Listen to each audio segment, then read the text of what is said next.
gudoomiyaha gobolka Banaadir ahna duqa magaalada Muqdisho mudane Umar Maxamuud Maxamed Umar Filish ayaa xarig ka jaray mashruuc dhismo oo laga hirgeliyay xarunta degmada Shibis ee gobolka Banaadir oo lagu sameeyay dib u dhis casri ah si loo xoojiyo adeegyada aasaasiga ee bulshada reer Shibis ay ugu baahan yihiin maamul gobolka Banaadir iyo dowladda hoose xamar iyo sidoo kale maamulka degmada Shibis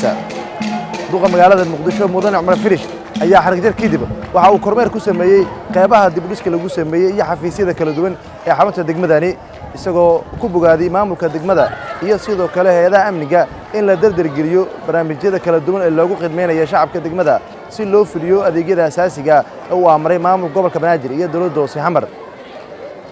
kormeerkani uu duqa magaalada Muqdisho ku sameeyay xafiisyada kala duwan ee dib u dhiska lagu sameeyay xarunta degmada waxa uu sidoo kale bogaadiyay shacabka degmada in ay la shaqeeyaan maamulka degmada iyo maamulka gobolka Banaadir si loo gaaro halka la hiigsanayo oo ah horumar dhinaca amniga iyo horumar dhinaca bilicda ah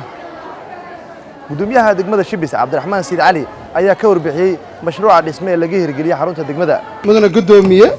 waxa u jeedaa maanta isbedelka ka muuqda degmada Shibis waxa xusuusataa degmadii ugu horeysay ee aan dhagax dhigto mashruuc ahaan inuu yahay degmada Shibis maantana shaqadii la qabtay waa ku muuqataa in bulshadii Shibis ay isku tashatay wixii karaankooda ahaana ay qabsadeen waxayna maanta u joogaan in kala qayb qaadato farxadda degmada Shibis reer Shibis ay sameysteen mirihii u dhashay gudoomiye ku-xigeenka arrimaha bulshada ee maamulka gobolka Banaadir Basma Camar Jakeeti waxa ay tilmaamtay in maamulka gobolka Banaadir uu xoojin doono hirgelinta mashaariicda laga hirfulinaya degmooyinka gobolka Banaadir waxaa farxad noo ah haddaan nahay maamulka gobolka Banaadir horumarka uu tallaabsanayo gobolka Banaadir sidaad arkaysaan maamulka gobolka iyo bulshada reer Shibis oo iskaashanaya ayaa xaruntaneetii hirgeliyay in la ballaariyo lagu ballaariyo xafiisyo loogu shaqeeyo bulshada ku nool degmada Shibis adeegyadoodii si sahlan ee u helaan hol weyn oo loogu talagalay aayahoodii iyo horumarkoodii iyo inay ugu tashadaan horumarkaaseetii maamulka gobolka Banaadir mar walba wuxuu diyaar u yahay aragtida bulshada iyo arahdooda inuu ku shaqeeyo gudoomiyaha gobolka Banaadir ahna duqa magaalada Muqdisho mudane Umar Maxamuud Maxamed Umar Filish ayaa ugu baaqay guud ahaan shacabka Soomaaliyeed ee ku nool magaalada Muqdisho in ay dhaqaalahooda ku bixiyaan horumarka caasimadda si magaaladu ay u soo ceshato bilicdii ay brismaadkii caalamka ku lahayd haddii aan annagu danaheena inaan qabsano u soo jeesano waxaan awoodi karnaa dhammaan goobaha danta guud ah ee annagu aan leenahay inaan dhisano tusaale ahaan waxaa la yidhaahdaa qiyaasta 3 milyan ayaa ku nool magaalada Muqdisho waxaan aaminsanahay anigu inay aad uga badan yihiin balse ay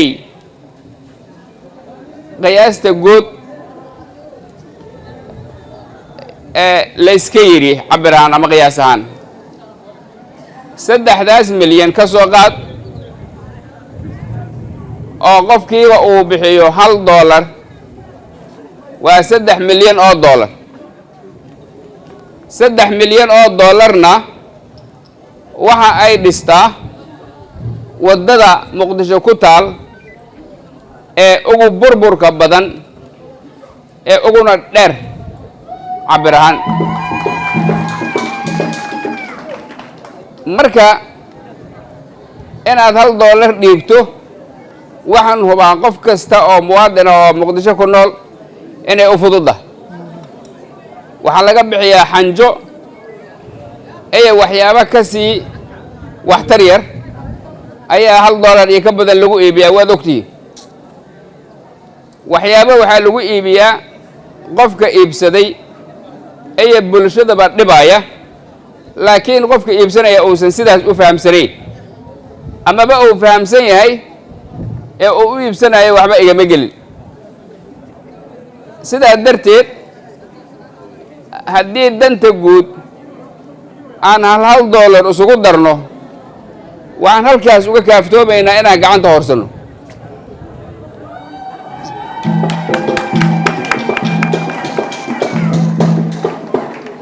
taas waxaa caddayn u ah daartan gadaashayda ah oo 2 dabaq ah oo hoolka weyn leh oo barxadda ka sarreysa leh oo qolalka leh oo interlooga barxadda weyn leh quruxda badan waa qaaraankii reer Shibis ay isku darteen. reer Shibis ma aha dadka Muqdisho ku ugu dhaqaalaha badan, mana aha degmada ugu tirada badan ma haddana waxa muuqda waxqabadkooda. maamulka gobolka Banaadir bulsho isku xiran wax qabsanaysa marka ay arkaan gacanta ay ka geysteen dhismaha degmadan ayay ka geysanayaan goob kasta.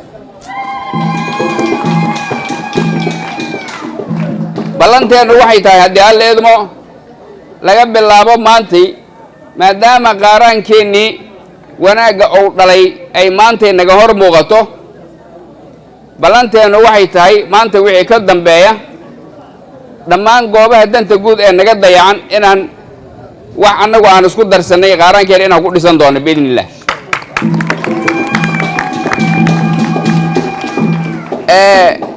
haddii aan nahay maamulka gobolka Banaadir,